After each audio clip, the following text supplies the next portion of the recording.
No unified champion is going to want to give up their belts easily.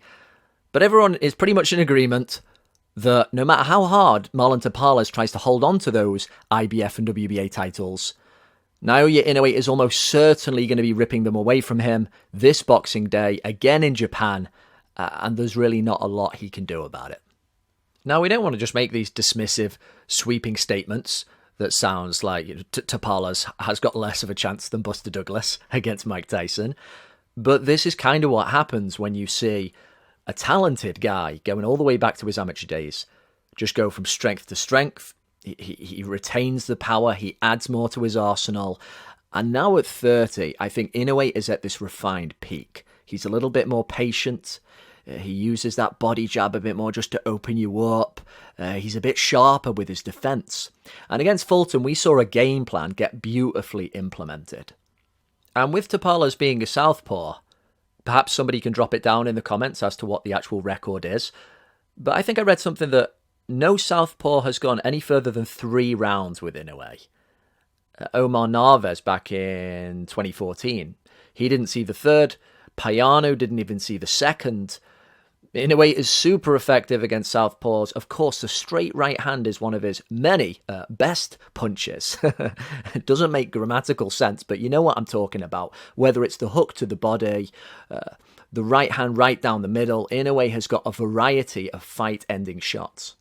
Now, Tapales presents a kind of an interesting figure, doesn't he? He's pretty squat. Isn't he only about 5'1", 5'2", so he's even, crazy as it is to sound, kind of noticeably shorter than Inoue.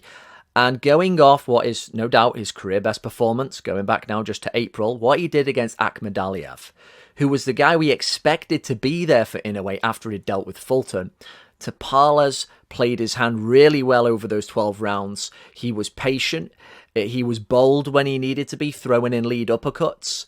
He kept his shape well. He had the bigger moments, and he deserved to get that split decision. So again, of course, nothing to lose for Tapales. But then we get onto the point of, well, what's the game plan here?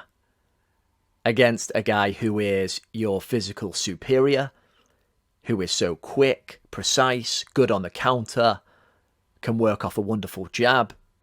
It's a punishing jab. You saw the way Fulton was grimacing a bit as Inoue kept stabbing it to the pit of the stomach. And so what are we going to do here? What's the plan? Do we try and be aggressive? Do we try and be super negative?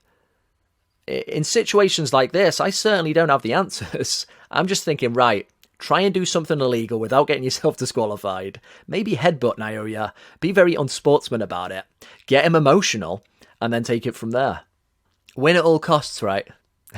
Well, I doubt Tapales is going to do that, especially in the atmosphere of Japan, where both guys are always, it seems, equally applauded. It's a very nice atmosphere there. He has just got to try and maybe bring kind of that confusing blend of boldness and being shrewd that he did against Akhmadaliev. Pick the odd crazy shot, and I think you're going to have to bank on it really hurting in a way. You're going to have to do something that creates a bit of a crisis situation. You're not just going to slowly box, I don't think, and get the better of him. Something big has got to happen, something unexpected. Inoue, as good as he looked against Fulton, wasn't completely unhittable. There were a few shots that got him. There was a pretty good right hand that snapped the head back. He can stay there. It seems a little bit too long, or he just doesn't care because he knows he can take it. But at least that creates a scoring opportunity for maybe something Tapales can cook up. I'll keep my full prediction sheathed until the time arrives. You probably don't have to think too hard in terms of who I'm going to pick. But this is great progress. Fighting twice a year is normally the kind of average for world champions, or par for course. In this case, we're getting 2 very good fights a year. Inoue is going for all the belts straight away in his new weight division. That is great news. And he continues to keep this career symmetry with fellow pound-for-pounder Terence Crawford. Go check out their records of when they won world titles. Inoue will equal him as being undisputed in a second weight if he does win later this year. And if Inoue does become undisputed at 122, does that then kind of officially put him ahead of fighting Harada, the brilliant Japanese who of course dethroned Eder Joffrey from Brazil, who many see as the best bantamweight of all time? Now, no, Inoue doesn't have a single win as good as that, no way. But look at all the work now. Put it all together, all the knockouts over 4 weight divisions, and if anything, he's just speeding up. It's getting harder and harder to deny him that accolade. So are we looking at Japan's greatest ever boxer? What chance do you give Marlon Tapales? What game plan? I want to hear you. What would you suggest he does to try and confuse, befuddle, and somehow get the better of Inoue? And if Inoue does indeed win, like most of us are expecting him to, then how does that change the ever muddy waters of pound for pound?